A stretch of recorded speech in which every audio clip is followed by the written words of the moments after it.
Alright folks, so this is a What It Wednesday answer, and as you know, I have tried out so many corn peelers that I couldn't even tell you how many, as with many of the gadgets, because of just what it is. But this one, this is different, this is unique.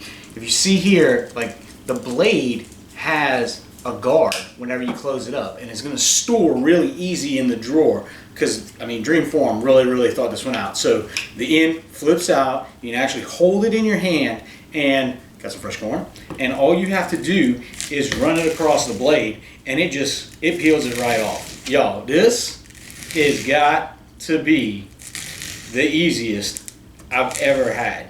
It's got the little rubber foot on there, and this is fantastic. Y'all should really check this one out. And like I said, closes up, protects that edge blade. Fantastic. Thanks so much for tuning in. Look, check out our What Is It Wednesdays. We post them on Wednesday. Duh.